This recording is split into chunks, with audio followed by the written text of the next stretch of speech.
What's up, everyone? We're back with Doomsday Clock number 4. Yeah, It's been a while, right? Yeah, it's this wait felt really long compared to the other ones. Yeah. But I was excited to read this. I'm sure you guys are excited to hear about it. So let's just jump in.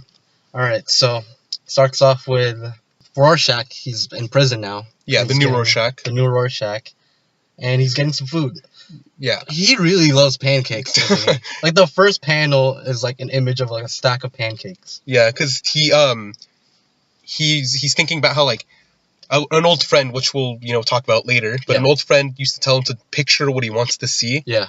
And in this case, since they're giving him some really really bad looking stuff in the prison, I don't know, it's just all mushy. He's picturing it as pancakes so that he could actually enjoy it. The texture wouldn't be right though. Yeah. It looks like mashed potatoes. But yeah. Yeah, I remember I was telling you that this part though made me realize how much darker this story is compared to most like DC universe stories.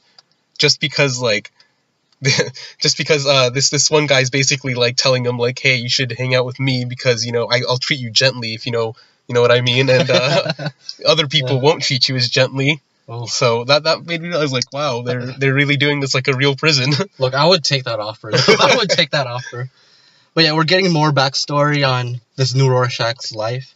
Yeah, and basically his father is like a writer / like scientist. He's like psychiatrist, but he's also an author. He writes about his like findings and stuff, and he's it opens up like his flashbacks open up with them talking about Dr. Manhattan on the news, and he's overhearing it because he's playing in the living room, and he hears about how like Dr. Manhattan was sent to Vietnam, as we saw in Watchmen, and about how like the U.S. wants to use him as a deterrent and send him to like Moscow and stuff, and people are freaking out because Moscow's like, we'll bomb everywhere if you guys send him here, and so his parents are freaking out about that. And I like how they touched on that though, like there's political ramifications for what Dr. Manhattan is doing. That was always one of the highlights of Watchmen for me. Yeah. And it just keeps going on, and we skip forward to his like college years. His college years. Yeah, at which point he finds out that his dad, again a psychiatrist, is going to be working on Rorschach, who's recently imprisoned. Yep. So this answers the question what is this character? Well, he's the son of Malcolm Long, who was the psychiatrist who worked with Rorschach in Watchmen. And it explains his obsession and with Rorschach and why he has all of Rorschach's like belongings. Yeah. Because as we know, as we later find out, his dad kept a bunch of like files and information about Rorschach. Yeah. And that's how Malcolm's son Reggie gets his hands on them eventually. So what did you think of that reveal? Because I thought it was I was expecting something like out of nowhere, but we kind of predicted this. So. Yeah, I think everybody predicted but see, everybody did it in like a jokingly way. Yeah, because it was so obvious that I didn't expect that they would go that route. But when they did, I'm like, okay, I can work with that. Yeah, it was pretty obvious. I mean, I don't mind it though. I mean, I didn't expect this to be some sort of like mind-blowing reveal or anything. And it works well with the story. Yeah, I think for the reasons you said. Yeah. Eventually, what ends up happening is that, like we were saying, he's in his college years. He's calling his mom. He's like telling his mom, "Why didn't you tell me that Rorschach was the patient my dad was going to be, working with? Like, he's dangerous. I've seen on the news what he can do. You should have told me." And he's like, "I just didn't want you to worry." And because of that, he decides to go home, to spend time with family. Yeah. But when he's going home, that's when the attack on New York happens. Boom. And we saw it earlier, like in another issue where he was in his car, and then like the alien gets up in his windshield. Yeah, that was terrifying. And it was clearly terrifying for him because, like, as he talks about, that attack not only physically harmed people, but it mentally scarred them to the point where people are like gouging their eyes, cutting off their legs, cutting out their babies. And it affected him so bad that he got put into like a mental asylum. Yeah, basically. Like he keeps mentioning how he almost wishes he had died because he said that like a bunch of people like him were close enough to like the attack that it, like you said, it scarred them mentally and physically, but they weren't close enough to actually die. Now they have to live knowing like that thing's out there, that can happen, and that's a thing. Survivor's guilt right there. Yeah. But in the prison, or not prison, it's basically a prison though. Yeah. Let's just call it what it is. But in the asylum, he meets let's just say who it is, right? Yeah. He meets Byron Lewis, who was the Mothman in the original Minutemen. Yep. Yeah, and the way he meets him is that, he's sick and tired of of being in this mental asylum, and when they're gonna go feed him, he basically attacks the guy who's there to feed him, and runs out the door, and he goes up to the roof, and it looks like he's not necessarily escaping, because it looks like he's gonna kill himself. Is what he implies, is that he's there to kill himself. He'd rather die, because like we said, he's he doesn't like the fact that he survived and he has to live with all this. And when he's up there, that's when he meets Mothman, and he asks him like, "Are you here to kill yourself too?" It was. I like the panel though when he jumps and the wings pop out and the moon's in the distance. It was a beautiful shot, but it was a butt naked guy, but it was still beautiful. It was a beautiful shot. The moon wasn't the only moon you were seeing in the panel. But yeah, after that they form like a close friendship. Because he tells him that he's like, "I can fly," and Reggie's like, "No, you can't. Like, what are you talking about?" And then he actually does it. That's when you get that panel you were talking about. And Reggie explains to because he's kind of telling the story to himself. I guess he's telling it to us. I'm not really sure, but through his thoughts, he explains that Reggie would fly in and out every night, every couple of nights, to go sneak in some contraband. He would bring him stuff from the outside world. Like, he even brings him stuff that belongs to his dad. That's how he gets like the notebooks and stuff with the notes. And like Reggie is like starting to piece together what happened to his father and what was going on at the Rorschach examination. Exactly. Like, I just want to go back to him flying. Was I the only one that like started like hearing R. Kelly's "I Believe I Can Fly"? He jumped off. Maybe it's just me, but who knows? I legit thought it wasn't gonna work this time, because I know he could fly before, but like I'm like, how are you gonna fly with stuff you found in a mental asylum? But it worked. It's like the beginning of Kick-Ass when the dude on the building jumps off and just falls straight down. Then we cut to more scenes of them in these mental asylums, but it actually cuts for a little bit back to him in Arkham in the present day. Because he was trapped there by Batman, and we get to see like Mr. Freeze and a couple of other villains as he gets locked away.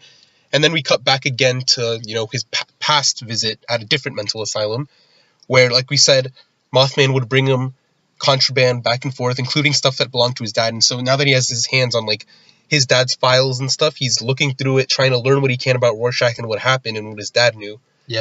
And he starts saying that he thinks that somebody was trying to like silence his dad or something. Because my guess is that because he found out through Rorschach that somebody that there was a conspiracy here. And so maybe people didn't want him to know what that was. And eventually on the news, it's revealed that like it was Ozymandias who orchestrated everything. Which sends him on like a warpath. He's already insane, but like this makes him just snap completely. Because like when that event happened, he didn't know what to blame. He started blaming himself, like, why did I survive? But now he has an enemy responsible for all these countless deaths. He tells Byron, like, this guy Ozymandias, he killed my parents. He killed all those like thousands of people, And so now he basically spends the rest of it being trained and like learning all he can. He becomes a one-man army Minuteman. Like Byron teaches him all the different fighting styles of the different Minutemen. So he becomes a one-man, like you said, one-man Minuteman. I thought that was cool though, like the way he was pulling from different heroes, like combining that. To create this new persona. That was really cool. And once his training is complete, what he ends up doing is he basically starts a fire at the asylum, burning everything down so that everybody escapes, because like the guards are like, they're not going to worry about saving these patients. They're like, I got to get out of here. So everybody gets to go out, and as they do escape, Byron turns around, and I know you really like this part. It was such a beautiful and sad moment, but Mothman turns around, he starts walking towards the fire, and he's basically saying, "Oh, this is where I need to be now." It's an obvious like metaphor, like a moth flying to the light. And before in the book they talk about how his dad would always tell him that like people are just like moths looking for the light, but the light is like their destiny. And there were like panels of like moths flying into lights. So there's foreshadowing there. And so he basically just flies off into the fire, ends it. I'm guessing my thoughts on this is that he felt like he already did his part. Like his time was done. He did what he needed to be doing, and I think that was to train Reggie and to get Reggie ready, because he also, before he like kills himself, he found peace. And he gives Reggie like a bunch of stuff that he needs to continue his journey. So like now that he's done his part to help make maybe help the world become a better place, since that's what Reggie's gonna try to do. Then he's done. So yeah, after Mothman like walks into the fire, Reggie opens the bag that Mothman gave to him, and it actually has the OG Rorschach mask. Yeah, and I like how he says, when I first looked at the mask, it smiled at me, because we know that it can change patterns and stuff, so that was really cool. So now Reggie has the mask. He knows what to do, and he knows that Ozymandias is his target. Because another thing that Byron gave him was a ticket to like a ship, and he assumes that this ship is where Ozymandias is, and it is. It's the ship that we saw in Watchmen and stuff in the Arctic, and and that's where he decides to go next. And then when he gets there, he sees Ozymandias looking distraught. He's like, "If you're gonna kill me, just do it now. Make it quick." But then he reveals that he has like a brain tumor. Yeah. What I liked about this scene was that Ozymandias actually shows like remorse. Like he regrets his actions, which was surprising to me because Ozymandias he's supposed to be like, I'm always right about things. Like we know he's trying to set things right based on how this story altogether starts, but like to actually show that much remorse, I thought that was really cool, like character. Yeah, there's no arrogance here. He knows he messed up big time. Like he's the only one who could fix this. Exactly. And it explains why this new Rorschach is actually working with him. Yeah, because he was there to kill him. He was about to kill him, but then Ozymandias basically says, I have an idea. I need to make things right, but I can't do it alone. And so, as much as he hates Ozymandias, he knows that this is the way that he can also make things better. So he's gonna help him. So yeah, that explains why he's working with him now, and at the end, he escapes Arkham Asylum, and Batman's like, I think I underestimated this guy. Yeah, pretty much. Like, because originally, at the start of the issue, he was being examined by a psychiatrist, and it turns out that psychiatrist was Batman in disguise. Yeah. But this kind of hits on one of my disappointments of this issue, because while it was a beautiful issue, I was a little disappointed that we didn't get more, of the DC characters in this, because this is the main selling point of this book is that the Watchmen are crossing over into the DC universe, but so far I feel like we haven't been getting as much of the DC universe as I would have liked. Yeah, it could have been a spin-off comic. Yeah. Like, I didn't think it was part of, like, it explained a lot, but it didn't need to be, like, a major issue. It could have been, like, a side issue. Yeah, maybe, like, a tie-in or something. Yeah, a tie-in. But, I still love the issue overall, though. Yeah. As always, great art, good story, and it's probably my least favorite out of the four so far. Yeah, I'd say that, for me, it's my least favorite. I still love it, though. Like, that's just how good the other ones have been, is the thing. Like, eventually, one has to be at the bottom, even if it's still good. Yeah, exactly. What would you give this as your final rating? Ooh, give it I'm feeling 8 pancakes out of 10. All right. I'm going to go with 8.5 moons out of 10. Nice. Is the half moon, like, just half a butt cheek? Yeah. I guess so. But yeah, that's Doomsday Clock number 4. Now it's time for this week's Comics Haul. First up, we have Dark Knight's Metal number 6, written by Scott Snyder with art by Greg Capullo. All roads lead to darkness. In the devastating and epic conclusion to DC's cataclysmic event series, heroes from across the universe make their final charge into the unknown to battle the forces of the dark multiverse. Be sure to be on the lookout for a Nerdcore review on this sometime soon. Now we have The Demon Hell is Earth number 5, written by Andrew Constant with art by Bradley Walker. After a physically and emotionally draining journey, Etrigan and his companions begin their siege on Death Valley's dimensional tear to Hell. Will our hero succeed in stopping all of Earth from being transformed, or will a surprise addition to Hell's forces tip the battle in evil's favor? Here we have Spider-Man Deadpool number 30, written by Robbie Thompson with art by Elmo Bondoc. For decades, S.H.I.E.L.D. replaced its top fallen operatives with better-than-life robots, and pretty much everyone was cool with it. But what if there was something dangerous about super-powerful androids hiding in plain sight?